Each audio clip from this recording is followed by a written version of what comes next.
ঠিক আছে, উত্তরবঙ্গ উন্নয়ন দপ্তরের বাজেটের উপরে দাবি নম্বর ৬২তে আলোচনা করার সুযোগ দেওয়ার জন্য ২০১১ সালে উত্তরবঙ্গ উন্নয়ন দপ্তর শুরু হয়েছিল,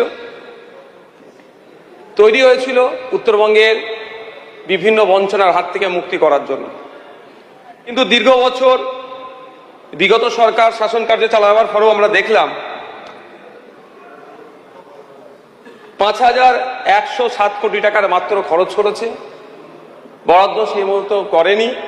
শুধুমাত্র পাবলিসিটি নেওয়ার জন্য, উত্তরবঙ্গের মানুষের সেন্টিমেন্ট নেওয়ার জন্য এই দপ্তরটা এক প্রকার খুলে রেখেছিল।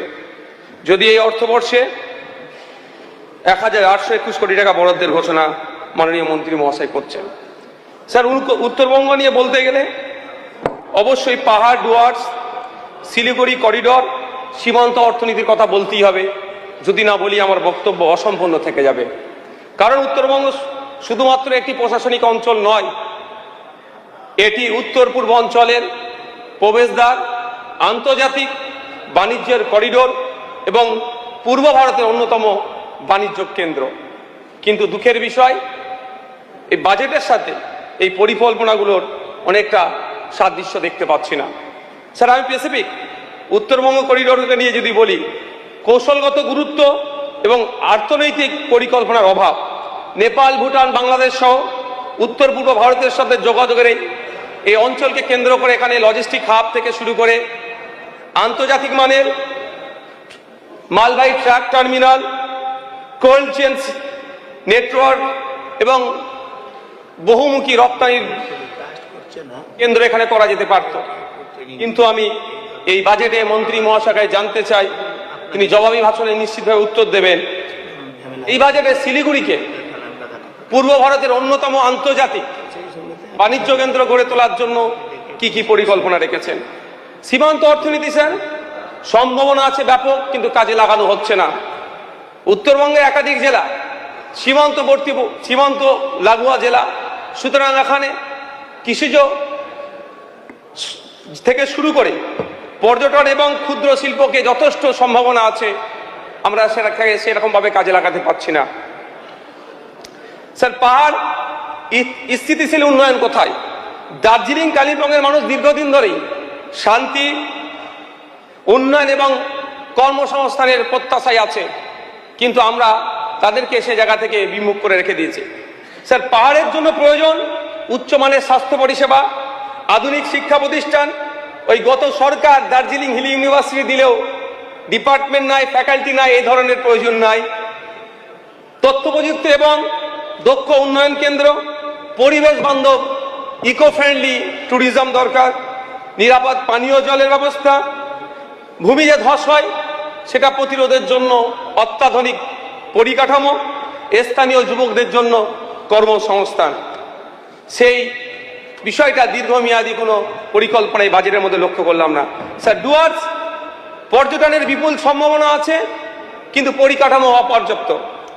স্যার, সেই লক্ষ্যে ডুয়ার্সের যেহেতু পর্যটনের ব্যাপক সম্ভাবনা আছে, আমি কয়েকটি প্রস্তাব বা কয়েকটি বিষয় আমি জানতে চাই। পর্যটকদের জন্য আন্তর্জাতিক মানের হোমস্টে সেখানে কতগুলি আছে? স্থানীয় যুবকদের জন্য কর্মসংস্থানের কি ব্যবস্থা আছে?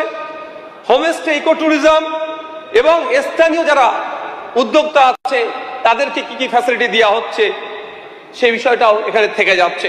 কারণ এই উন্নয়ন তখনই হবে ডুয়ার্সের যদি স্থানীয় মানুষজন এই উন্নয়ন যজ্ঞে সামিল হয়।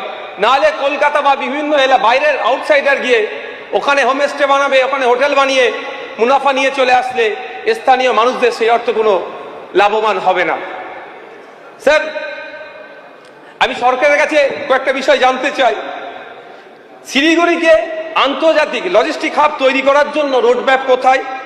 সীমান্তবর্তী জেলাগুলোর পৃথক পৃথক উন্নয়নের জন্য কি কি পরিকল্পনা আছে? পাহাড়ে কর্মসংস্থান বৃদ্ধির জন্য কি কি পদক্ষেপ নেওয়া হচ্ছে?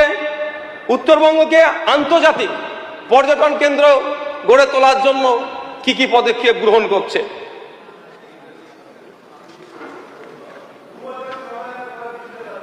ও তখন এটা প্রশ্ন করছি, তখন উত্তর নেব, আমি সাজেশনটা দিচ্ছি।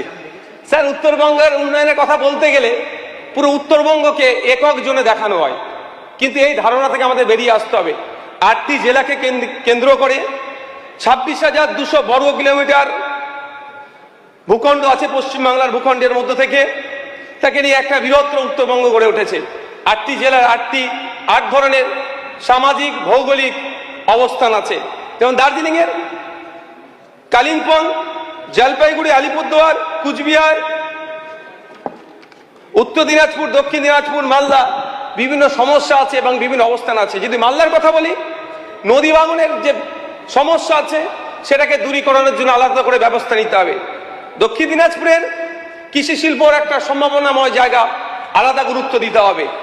কালিম্পং অর্গানিকের ফল এবং ফুল চাষের জন্য ব্যাপক সম্ভাবনাময় জায়গা, আলাদা গুরুত্ব দিতে হবে। এবং দার্জিলিংয়ের আন্তর্জাতিক মানের পর্যটন কেন্দ্র গড়ে তোলার জন্য স্যার গুরুত্ব দিতে হবে। পরিশেষে একটাই কথা বলবো, উত্তরবঙ্গের মানুষ কোনো অনুগ্রহ চায়নি, তারা চায় সম অধিকার। সমান্তরালভাবে যেভাবে সমতলে উন্নয়ন হচ্ছে, পাহাড়ে বা উত্তরবঙ্গের উন্নয়ন এটা চাই।